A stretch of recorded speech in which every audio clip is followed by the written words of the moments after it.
Morning everyone. Setelah sebelumnya kita belajar tentang beberapa jenis phrase seperti noun phrase, verb phrase, adjective, dan adverb phrase. Sekarang kita akan masuk ke penjelasan berikutnya tentang subject verb agreement. Oke. Jadi apa itu subject verb agreement? Jadi subject verb agreement itu adalah penyesuaian verb dengan subjeknya. Apakah itu singular atau plural? Jadi ada beberapa rules dalam subject verb agreement. Yang pertama ada subject and verb must agree in number. Berarti kalau subjeknya singular, maka verbnya adalah singular. Dan jika subjeknya plural, maka verbnya adalah plural. Contohnya di sini adalah the boy runs every morning. Boy di sini adalah singular, maka verbnya adalah runs menggunakan s. Kemudian kalau the boys run, karena boys di sini adalah plural, maka run-nya juga harus plural sebagai verbnya.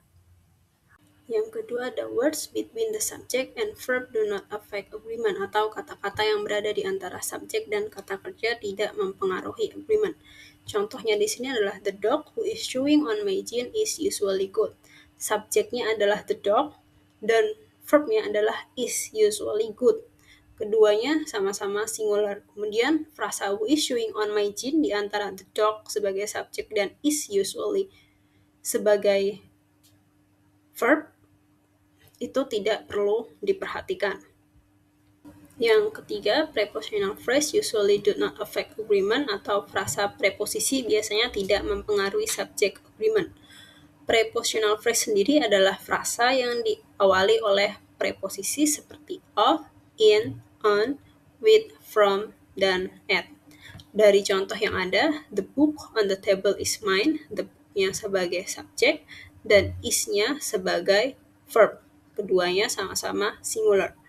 Sedangkan untuk kata on the table, meskipun ada kata table, kata itu berada dalam prepositional phrase yang diawali dengan on dan bukan merupakan subjek. Yang keempat adalah in sentence starting with there or here, the subject follow the verb, atau dalam kalimat yang diawali there atau here, subjek berada setelah kata kerja. Ini sedikit membingungkan karena biasanya subjek berada di sebelum verb.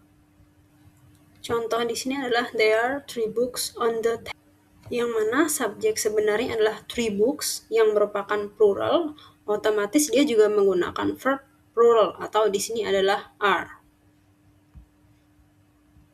Yang kelima adalah in question, the subject does not always come before the verb, atau dalam kalimat tanya, subjek tidak selalu berada sebelum kata kerja. Contoh di sini adalah does he play football? Subjeknya di sini adalah he, karena he adalah singular, maka dia menggunakan does. Contoh lainnya adalah where are the pieces of this puzzle? Karena subjeknya adalah the pieces, itu plural, maka verbnya juga harus plural. Di sini contohnya adalah are. Yang keenam ada the verb is singular if subject joined by n refer to the same person or, atau kata kerja atau verb tetap berbentuk singular jika dua subjek yang dihubungkan oleh n sebenarnya merujuk pada orang atau benda yang sama. Contohnya seperti apa? Di bawah bisa dilihat bread and butter is my favorite bread. Itu artinya roti dan butter dianggap sebagai satu kombinasi makanan. Oleh karenanya dia menggunakan is sebagai verbnya yang sama-sama singular. Yang ketujuh ada the verb is singular if each, every, or no comes before the subject, atau kata kerja berbentuk singular jika kata each, every, and no berada sebelum subjek. Meskipun terdapat lebih dari satu orang atau benda yang dibicarakan, keberadaan each, every, or no membuat subjek dianggap singular atau tunggal. Dari contohnya, each boy and girl is responsible for the project. Meskipun ada boy and girl, namun karena didahului oleh each, verbnya tetap singular.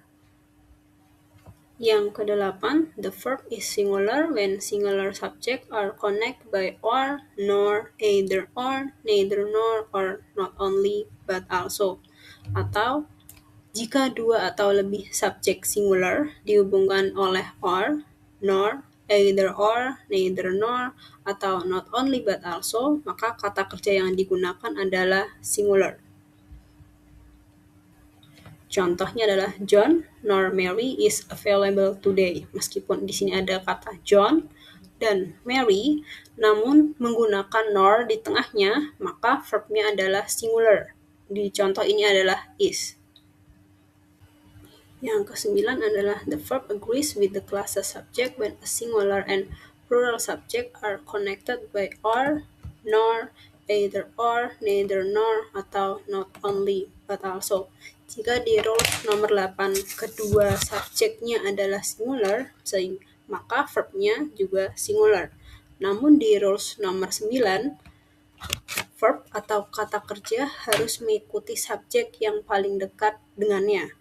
Contohnya adalah either the students or the teacher is coming, karena kata teacher yang paling dekat dengan verb sehingga digunakanlah is atau singular karena the teacher juga singular.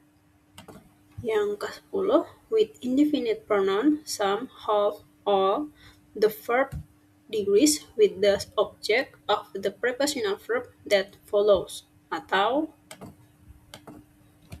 dengan indefinite pronoun seperti some, any, all, most, half, none, dan plenty, bentuk verb ditentukan oleh noun yang mengikuti frasa preposisi, biasanya setelah of. Dengan kata lain, lihat dulu nounnya setelah of. Jika noun tersebut singular atau uncountable, maka menggunakan verb singular. Sedangkan jika noun tersebut plural, maka gunakan verb plural. Contoh di sini adalah all of the water is gone. Karena subjeknya adalah all of the water, sedangkan water sendiri adalah uncountable noun, maka verbnya singular menggunakan is. Yang kedua adalah all of the students are present. Karena di sini subjeknya adalah the students dan itu plural, maka verbnya juga plural atau menggunakan are. Sekian untuk pertemuan hari ini. Kita akan lanjutkan rules nomor 11 hingga 19 minggu depan. Terima kasih.